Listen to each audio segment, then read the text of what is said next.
আসসালামু আলাইকুম। তো সবাই কেমন আছেন? আমি আলহামদুলিল্লাহ ভালো আছি। তো সকাল, সকাল ঘুম থেকে উঠে হাসব্যান্ড বলল যে, "চলো একটু হেঁটে আসি।" তো যেই বলা সেই কাজ। তো হাঁটতে চলে গেলাম। তো হাঁটাহাঁটি শেষে বলল যে, "চলো একটু নাস্তা নিয়ে নিই।" তো নাস্তা নিয়ে নিলাম।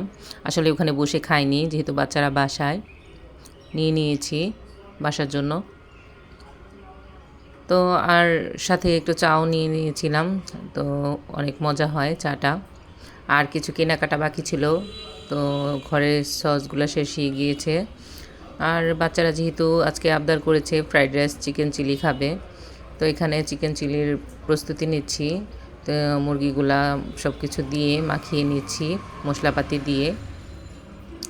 তো মাখিয়ে নিলে বেশিক্ষণ মশলাটা গায়ে লেগে থাকে আর খেতে ভালো হয়। ভাজাভাজি করলেও ভালো লাগে। তো আর এদিকে কাটাকাটি শুরু হয়ে গিয়েছে। ধুয়ে নিয়েছি সব কিছু। এখন কেটে নিব। আসলে মেশিনে কাটাকাটি করলে না খুব সুবিধা হয় আমার। মনে হয় যে কাজগুলা খুব সহজ হয়ে যাচ্ছে। এই আর কি। দেখতেও ভালো লাগে। তো সহজ করার জন্য আসলে এই পদ্ধতি। আর এদিকে রান্নাটা বসিয়ে দিয়েছি। তো চিকেনগুলা ভেজে নিচ্ছি। তো ভাজাভাজি শেষে এখানে উল্টিয়ে পাল্টিয়ে নিচ্ছি। আর চিকেন ভাজাটা আসলে বাচ্চাদের খুবই পছন্দের একটা খাবার। তো ভাজতে নিলে দেখা যায় এখান থেকেই কিছু পিস শেষ হয়ে যায়। তো আর কি করার, পাশে যা ছিল সাথে ওগুলো ভেজে নিচ্ছিলাম। আর এই তো কাটাকাটি শেষ এখানে। তো স্লাইসগুলো কত সুন্দর হয়েছে, পাতলা পাতলা। আর মনে হয় সেকেন্ডের মধ্যে সব কিছু হয়ে গেল।